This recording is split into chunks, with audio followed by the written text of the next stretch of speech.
আসসালামু আলাইকুম, আমার নাম রফিক, একজন ব্যবসায়ী। অনেক অমুসলিম বলে যে ইসলাম যখন মূর্তি পূজার বিরুদ্ধে, তখন মুসলমানরা কেন ইবাদতের সময় কাবার সামনে নতজানু হয়?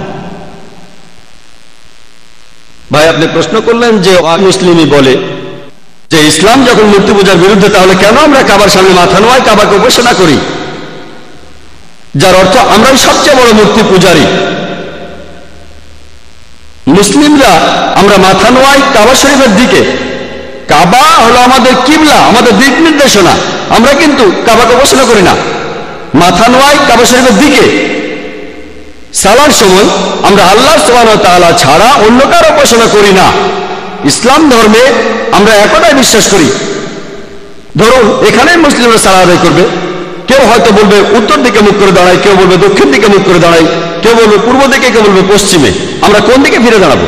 তাই একতার জন্য এই পৃথিবীর সব মানুষ, পৃথিবীর সব মুসলিম, আমাদের আল্লাহ সুবহানাহু ওয়া তাআলা নির্দেশ দিয়েছেন যে আমরা কাবার দিকে মুখ করে দাঁড়াবো।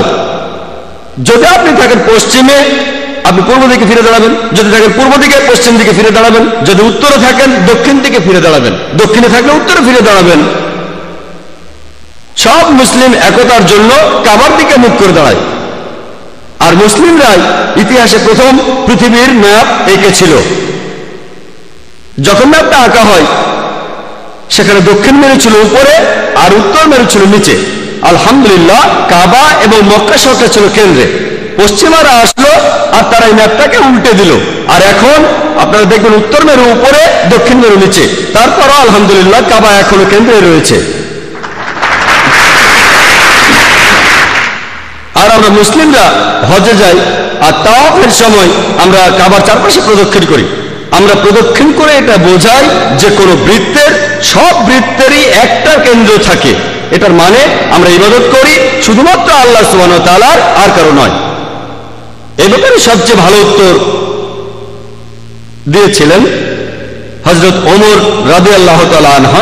তিনি ছিলেন ইসলামের দ্বিতীয় খলিফা। সহিহ বুখারীতে এর উল্লেখ আছে, দ্বিতীয় খণ্ডে 56 নম্বর অধ্যায়ের 675 নম্বর হাদিসে, বুক অফ হজে।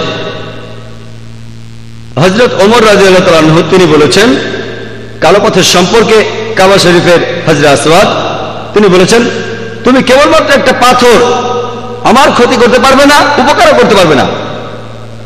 আমি যদি না দেখতাম যে আমার নবী তোমাকে স্পর্শ করে চুমু খাচ্ছেন, তাহলে আমি তোমাকে স্পর্শ করে চুমু খেতাম না। এই হাদিসটা এ কথাকে নিশ্চিতভাবে প্রমাণ করে যে মুসলিমরা আমরা কাবাকে উপাসনা করি না।